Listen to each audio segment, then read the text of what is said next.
Hello friends, welcome back to healthy stocks.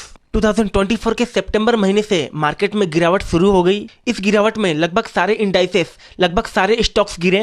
Strong fundamental वाले stock भी गिरे, कमजोर फंडामेंटल वाले स्टॉक भी गिरे। और मार्केट जब गिरता है तो हमें घबराना बिल्कुल नहीं चाहिए, क्योंकि मार्केट में गिरावट एक अपॉर्चुनिटी होती है। क्योंकि गिरावट के बाद अच्छे फंडामेंटल वाले स्टॉक, स्ट्रॉन्ग फंडामेंटल वाले स्टॉक को ढूंढ के उनमें इन्वेस्ट करके हम कम समय में बहुत सारा पैसा मार्केट से बना सकते हैं। तो आज हम बात करेंगे कुछ ऐसे ही स्टॉक्स के बारे में जिनमें रिसेंट टाइम पे इस लेवल पे इन्वेस्टमेंट करके हम बहुत कम समय में अच्छा खासा पैसा बना सकते हैं। तो आप सभी से रिक्वेस्ट है कि अगर आप चैनल पे नए हैं तो इस चैनल को सब्सक्राइब कर लीजिए। पहला स्टॉक है पीएफसी यानी पावर फाइनेंस कॉर्पोरेशन लिमिटेड। ये पावर सेक्टर की पीएसयू कंपनी है, यानी गवर्नमेंट ओन्ड कंपनी है। यहाँ पे कंपनी का करंट प्राइस है 433 का और इसका 52 वीक हाई था वो था 580 का, यानी ये अपने 52 वीक हाई से अच्छे खासे डिस्काउंट पे मिल रहा है। यहाँ पे कंपनी का पी यानी प्राइस टू अर्निंग रेशियो है 6.41 का, यानी पी के अकॉर्डिंगली रिसेंटली ये स्टॉक हमें बहुत ही सस्ते दाम पे मिल रहा है। यहाँ पे कंपनी का डिविडेंड यील्ड है 3.17% का, जो कि बहुत ही बेहतरीन डिविडेंड यील्ड है। और जो कंपनीज अपने शेयर होल्डर्स को स्ट्रॉन्ग डिविडेंड पे आउट करती है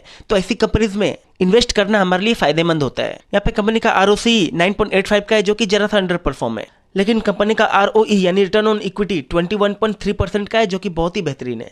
फेस वैल्यू कंपनी का 10 का है। इसका मतलब है कि कंपनी में अभी तक स्टॉक स्प्लिट नहीं हुआ है, यानी आने वाले समय में हमें स्टॉक स्प्लिट का भी बेनिफिट मिल सकता है। कंपनी का पीजी रेशियो 0.43 का है। इसका मतलब है कि कंपनी का प्राइस हमें बहुत ही कम वैल्यूएशन पे मिल रहा है। यहाँ पे कंपनी का डेप्ट और इंटरेस्ट कवरेज रेशियो को हम कंसीडर नहीं करेंगे, क्योंकि ये एक फाइनेंस सेक्टर की कंपनी है और फाइनेंस सेक्टर की कंपनीज का काम ही होता है लोन लेना और लोन देना, लाइक एनबीएफसीज, बैंक्स। यहाँ पे कंपनी का ईपीएस यानी अर्निंग पर शेयर 67.6 का है, जो कि बहुत ही एक्सीलेंट है।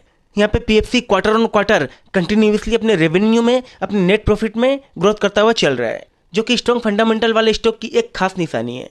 इस कंपनी में एक और ध्यान देने वाली बात यह है कि यहाँ पे पीएफसी ने कंटिन्यूअसली अपने एनपीए परसेंट यानी नॉट परफॉर्मिंग एसेट को घटाया है, जो कि कंपनी के लिए बहुत ही पॉजिटिव साइन है। और आप सबको पता ही है कि बैंक्स या एनबीएफसीज में एनपीए का क्या मतलब होता है। देखिए, एनबीएफसीज या बैंक्स का काम होता है लोन लेना और लोन देना, और लोन देने के बाद जो पैसा, जो एसेट वापस नहीं मिल पाता, रिकवर नहीं हो पाता, वो एनपीए में चला जाता है, यानी नॉन परफॉर्मिंग एसेट में चला जाता है। और किसी भी बैंक्स या किसी भी एनबीएफसीज में एनपीए परसेंट का बढ़ना उस बैंक या उस एनबीएफसी के लिए एक निगेटिव पॉइंट होता है। और यहाँ पे पीएफसी ने कंटिन्यूअसली अपने एनपीए परसेंट को घटाया है, जो कि इस कंपनी के लिए एक बहुत ही अच्छी बात है। अगर हम ईयर ऑन ईयर की बात करें तो यहाँ पे भी कंपनी ने अपने रेवेन्यू और अपने नेट प्रॉफिट में कंटिन्यूअसली ग्रोथ किया है। पीएफसी के शेयर होल्डिंग पैटर्न की बात करें तो यहाँ पे एफआईस और डीआईस अच्छे खासे लेवल पर इन्वेस्टेड हैं, और इस कंपनी में पब्लिक मात्र 9% के आसपास है और बाकी सारे प्रोमोटर्स एंड एफआईडीआईस हैं। अब देख लेते हैं पीएफसी के टेक्निकल्स।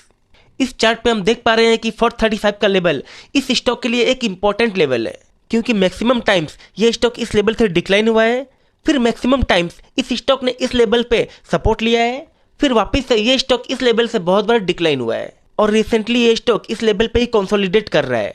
अगर ये स्टॉक इस लेवल को ब्रेक करके ऊपर जाता है और इसके ऊपर सस्टेन कर पाता है तो इस लेवल से ये स्टॉक अच्छा खासा रिटर्न दे सकता है। ये बहुत ही क्रूशियल लेवल होगा इस स्टॉक में इन्वेस्टमेंट करने का। अगली जो कंपनी है वो एक स्मॉल कैप कंपनी है, और इस कंपनी का नाम है अनंतराज लिमिटेड। इसका मार्केट कैप है मात्र 16,916 करोड़ का, लेकिन ये एक स्ट्रॉन्ग फंडामेंटल वाला स्टॉक है। रिसेंटली इसका मार्केट प्राइस है 493 का और इसका 52 वीक्स हाई है 948 का, यानी ये अपने 52 वीक हाई से बहुत ही अच्छे खासे और बहुत ही डिस्काउंटेड प्राइस पे मिल रहा है। यहाँ पे कंपनी का पी 39.8 का है। पी के अकॉर्डिंगली ये जरा सा ओवर वैल्यूड है। अगर इसका हम पीजी रेशियो देखें जो कि 0.52, तो इसके पीजी रेशियो के अकॉर्डिंगली ये स्टॉक हमें सस्ते दाम पे मिल रहा है। यहाँ पे कंपनी का आरओसी और आरओई जरा सा अंडर परफॉर्म्ड है।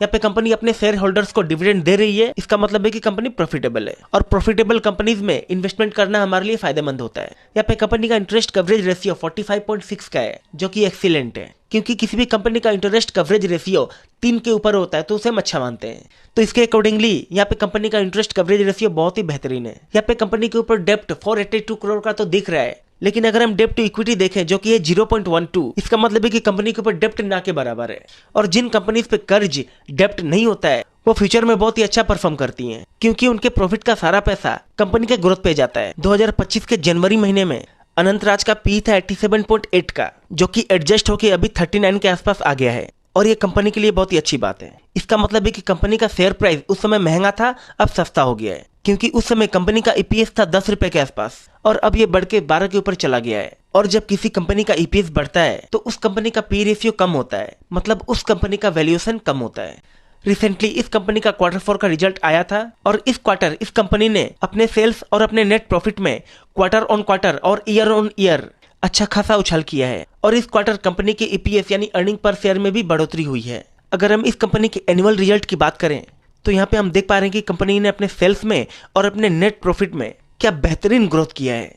यहाँ पे कंपनी के ऊपर बोरोइंग्स है 482 करोड़ का और इसके अगेंस्ट कंपनी के पास रिजर्व है 4092 करोड़ का, यानी कंपनी के ऊपर डेप्ट ना के बराबर है। और इस कंपनी में एफआईडीआईज मिला के 19% के आसपास है, यानी इस कंपनी में एफआईडीआईज अच्छे खासे लेवल पर इन्वेस्टेड हैं। तो एक ऐसी कंपनी जिसके फंडामेंटल काफी स्ट्रांग है, जिसने क्वार्टर ऑन क्वार्टर अपने सेल्स और अपने नेट प्रॉफिट में कंटिन्यूसली ग्रोथ किया है। एनुअली भी कंपनी ने अपने सेल्स, अपने नेट प्रॉफिट और अपने ईपीएस में कंटिन्यूसली अच्छा परफॉर्मेंस दिया है, जिसपे कर्ज ना के बराबर है। बोरिंग से ज्यादा उसके पास रिजर्व है। एफआईडीआईज प्रोमोटर्स अच्छे खासे लेवल पर इन्वेस्टेड हैं और जो अपने 52 वीक हाई से लगभग 45% के डिस्काउंट पे मिल रहा है। तो ऐसी कंपनी में अभी इन्वेस्टमेंट करना हमारे लिए अच्छा है या खराब है, इतना तो आप भी समझदार हैं।